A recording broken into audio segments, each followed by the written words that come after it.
A vitória da presidenta Dilma Rousseff no segundo turno das eleições de 2014, com mais de 51% dos votos, garante que o governo dê continuidade por mais 4 anos a um projeto político de nação preocupado e comprometido com a inclusão, com a diminuição de desigualdades e com o desenvolvimento sustentável. Os desafios seguem proporcionais ao tamanho do nosso território e à diversidade de situações e posições econômicas, sociais e políticas do país. Então, quais são os principais nós a serem desatados para que seja possível desenvolver um governo ainda mais progressista nos próximos anos? Esse é o debate que começa agora no Melhor e Mais Justo.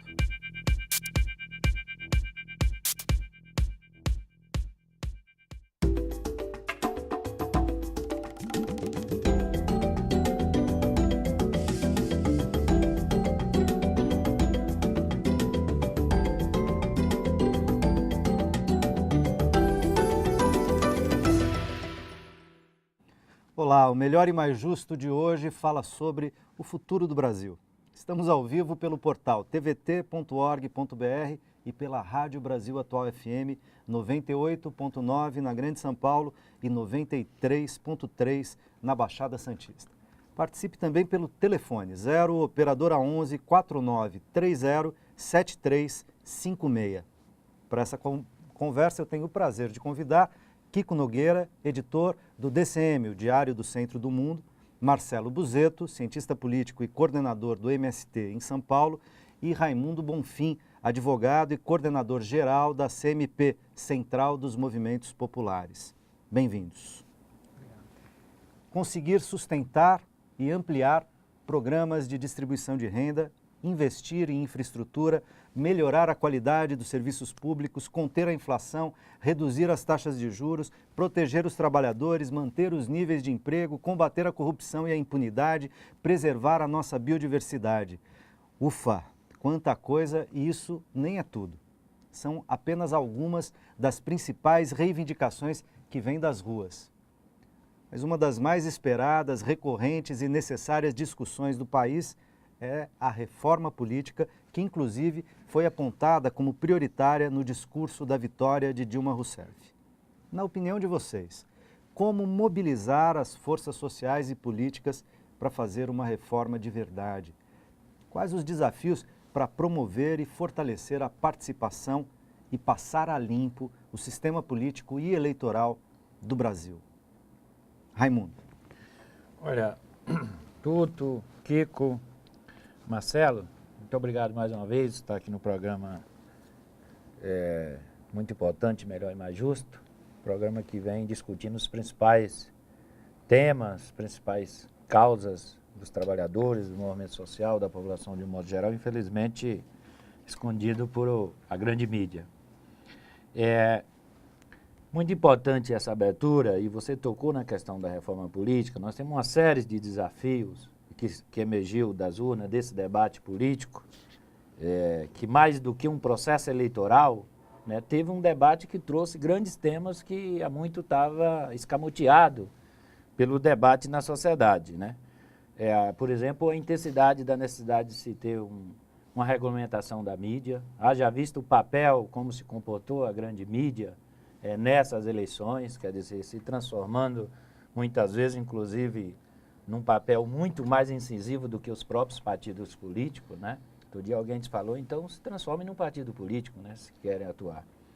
Mas eu diria que o mais importante é o tema da reforma política. Aliás, eu não tenho nenhuma dúvida em afirmar que foi, não obstante o debate da necessidade da reforma política ter-se já há muito tempo, vem se discutindo essa necessidade, foi pauta das grandes mobilizações do mês de junho, etc e tal. De junho de 2013. Junho de 2013, até se criou uma comissão especial no Congresso Nacional para elaborar, pegar todas as propostas, iniciativas que tinha no Congresso, mas também não foi para frente. E eu diria que o debate no processo eleitoral da necessidade de reforma política foi colocado pelos movimentos sociais quando, em setembro de 2013, tomaram para si a responsabilidade de organizar um plebiscito popular no Brasil inteiro, envolveu mais de 400 entidades, quase 2.000 comitês e coletamos quase 8 milhões de votos né? 7 milhões e 700 de mil pelo assinaturas. Sim, com assinaturas, né? Pelo Sim, a necessidade de se ter uma reforma política através de uma constituinte exclusiva. E porque, principalmente na eleição também, isso foi muito debatido, porque a presidenta Dilma teve a coragem de receber uma coordenação nacional da campanha do plebiscito e com 2 dias levou o programa de TV e rádio esse tema, a necessidade de se fazer uma verdadeira reforma política. Agora, o Congresso e o próprio Judiciário já disseram lá em 2013 que não é possível fazer uma constituinte exclusiva apenas para um trecho da Constituição brasileira. Isso procede, na sua opinião, Raimundo? Imagina, isso não está escrito em nenhum lugar na Constituição que não se possa fazer uma constituinte exclusiva para determinado assunto. Não tem nenhum dispositivo constitucional que diga que impeça isso. Né? Kiko entra na conversa, bem-vindo. Queria que você também analisasse um pouco esses desafios do futuro, começando pela reforma política, mas que é só um item de uma vasta agenda, né? Eu acho que é o mais importante, é o mais premente e vai ser um desafio enorme para esse governo tocar essa reforma, já que é uma das coisas que mais foram clamadas nas ruas desde as manifestações do ano passado. E acho que a Dilma vai ter que dar essa resposta urgentemente, porque vai ter uma posição forte. Seja uma tarefa também do Congresso Nacional, né? Não é só do Executivo, é também do Legislativo. Mas ela vai ter que colocar muita força nisso para que aconteça, senão vai ser uma frustração enorme. Né? Já é um ambiente político dividido, um país que está num momento dividido, né? O Aécio fez um discurso ontem agressivo, finalmente, né? Voltou a trabalhar ali, agora tem que ver quando ele vai manter o ritmo, mas vai ser um compromisso, como bem lembrou o Raimundo, a regulamentação da mídia, ela não pode se comprometer com um tema desses tão importante para o Brasil publicamente, e aí, uma vez no poder, né, abandonar, porque tem parte do PT que não gosta do tema, não apoia. Vai ter que colocar isso na agenda, senão vai ser uma enorme frustração. Superar resistências, botar na agenda e botar peso político nesse tipo de agenda. Marcelo, bem-vindo de novo ao Melhor e Mais Justo. Entra na conversa e faz a tua análise da reforma política e dos principais desafios que estão no horizonte aí dos próximos anos. Então, para nós, né, do MST, Movimento dos Trabalhadores Rurais Sem Terra e vários movimentos que atuam na luta pela terra e pela reforma agrária, a gente tem conversado e a avaliação que a gente tem feito, né, nas últimas 2 semanas é a seguinte, que tem 3 caminhos aí, né, pelo menos. Pode ter mais, mas um é o governo Dilma tentar manter as coisas do jeito que estão, na sua relação com o Congresso e com seus aliados, né? Porque a gente já vê que a Dilma, por mais que ela manifestou uma posição favorável à Constituinte e tal, já teve pressão da sua base aliada contra ela, já teve retaliação, já teve alerta, no Congresso Nacional reagiu. A retaliação foi votar contra o PNPS, contra o Plano Nacional de Participação, né? Os conselhos populares e tal. E assim, várias declarações de líderes do PMDB e de outros partidos que são base aliada, né? Preocupados e já dizendo para Dilma, olha, Dilma, se quiser manter a nossa relação como está, se quiser manter a aliança que te elegeu, então é melhor mudar o discurso, essa coisa de constituinte. A reforma política parece que esses setores mais conservadores que estão na base do governo até aceitam, mas desde que seja controlada pelo Congresso Nacional, que é um Congresso conservador, né, um Senado conservador. Então a gente acha que uma situação é a Dilma acabar sendo pressionada de tal forma que ela vá recuando e vire de novo refém dessas forças políticas conservadoras que estão na sua base. Outro caminho é ela começar, a partir do ano que vem principalmente, né, mas também desde já, uma reaproximação com os movimentos populares, pensando que os movimentos populares, o movimento sindical, os setores mais progressistas da intelectualidade brasileira, né, esses setores que deram bastante apoio, né, a esse discurso dela, ela se aproximar desses setores e buscar construir aí uma base mais sólida de apoio e, se for necessário, os movimentos também irem para as ruas, mas os movimentos vão ter, acho que, mais vontade e disposição de ir para as ruas e de se mobilizar se tiver esse aceno da própria presidenta, porque se os movimentos começarem a ir para as ruas, como for essa semana, e aí não vê por parte da própria Dilma e de setores da direção do PT, né? Uma resposta, os movimentos também vão ficar meio assim, pô, nós vamos mobilizar, porque cada movimento tem a sua pauta, por terra, por moradia, por emprego, por salário, tem as pautas corporativas que não desaparecem. Agora, o desafio dos movimentos é fazer a luta específica e fazer a luta mais geral. E vão estar mais animados e com disposição se vê que tem uma resposta afirmativa. O terceiro caminho, né, que a gente está vendo, é ela não romper essa aliança com setores conservadores e também não se reaproximar e ir deixando as coisas acontecerem. Aí a gente acha que vai ser uma situação de crise permanente do governo, né? E aí a gente acha que essa situação de crise permanente na conjuntura atual pode fortalecer o setor mais conservador, que perdeu as eleições, né? Isso foi bom, mas que não desaparece, né? Os setores mais conservadores, eles também estão dentro da base do governo e agora, nessa eleição, eles acabaram revelando um pouco sua posição. Talvez o exemplo mais evidente e explícito foi o Sarney votando no Aécio Neves, né? E agora, essa é uma tarefa eventualmente mais fácil de enunciar do que de fazer, né? Porque o presidencialismo brasileiro precisa do Congresso. Mas precisa querer, né? Precisa querer. Agora, mesmo querendo, não é fácil de realizar, ué. Nada é, né? Não. Até porque o Congresso é mais conservador, o Congresso a partir do 1º de janeiro, ele é mais conservador do que o atual, né?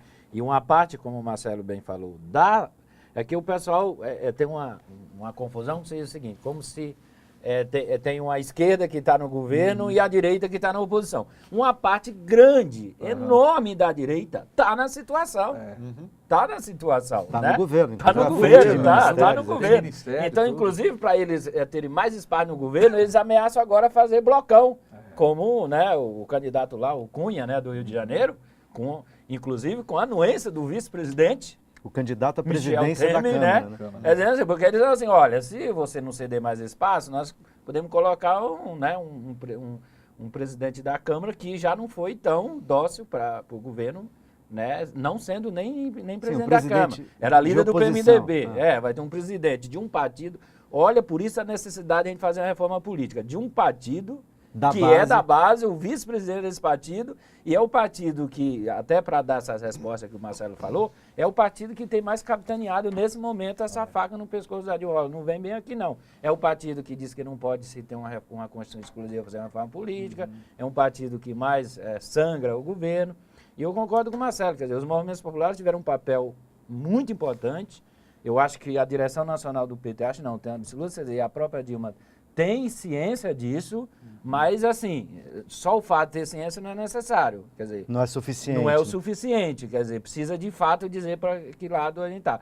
Eu acredito que se não tiver uma mobilização, uma pressão de rua do movimento sindical, popular, do campo, da cidade, dos estudantes, tem uma parcela dos estudantes que tiveram um papel importante nas eleições e nas mobilizações recentes, no plebiscito.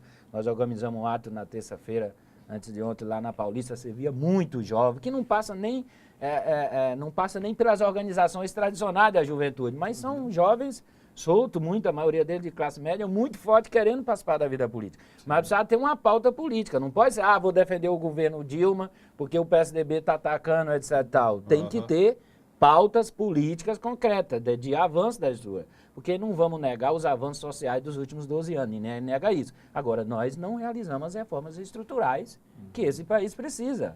E se não realizar nesses 4 anos, quando vamos realizar? A reforma agrária, a reforma urbana para valer. Não é só construir milhares de casas do Minha Casa Minha Vida, o que já é importante, mas precisamos avançar na reforma urbana, na reforma agrária. Mas, Kiko, né? E como fazer? Porque, de novo, quer dizer, mesmo parte da base do governo chantageia o executivo em função de interesses e compromissos à direita, que são históricos do PMDB e de outros partidos que estão na base. Ao mesmo tempo, o executivo, para comprar um clipe, para passar a LDO, por exemplo, precisa do Congresso aprovar seu orçamento, todas as medidas provisórias, todos os projetos de lei. Se não conseguir negociar dentro do Congresso, fica travado, fica paralisado. Como fazer essa gestão política do próximo governo? Eu acho que, em primeiro lugar, precisa ter vontade e assumir os compromissos que ela, cumprir os compromissos que ela assumiu durante a campanha. A eleição foi dividida, foi parelha. Acho que quem votou na Dilma deu um voto de confiança ali num projeto e em oposição a um outro projeto da direita e espera que algo seja feito em nome de um governo de esquerda, embora o PT seja de centro-esquerda ali, né, mas das reformas que o Raimundo, por exemplo, citou. Se não fizer, eu acho que abre um espaço enorme para a direita e também talvez para o aparecimento de uma outra esquerda, de alguém ali, né? De alguma alternativa. Por exemplo, a Luciana Genro deu uma entrevista para a gente outro dia, batendo Sol. bastante na Dilma, falando do que ela chama de o sujo, falando do mal lavado, PT e PSDB. Ela diz que a Dilma vai fazer um governo parecido com o que o Aécio faria. É uma provocação, mas é algo que, se a Dilma não fizer o que as pessoas esperam, com toda a negociação, tendo que engolir, sim, fazer sapos concessões em nome da enfim. governabilidade, da democracia, mas se frustrar um eleitor numa eleição tão parelha, em que as pessoas se mobilizaram contra a direita, vai ser uma enorme frustração e coloca em risco, acho que, o projeto do PT. Bom, tempos interessantes. A gente está terminando o primeiro bloco, mas daqui a pouco a gente volta com esse debate, não sai daí.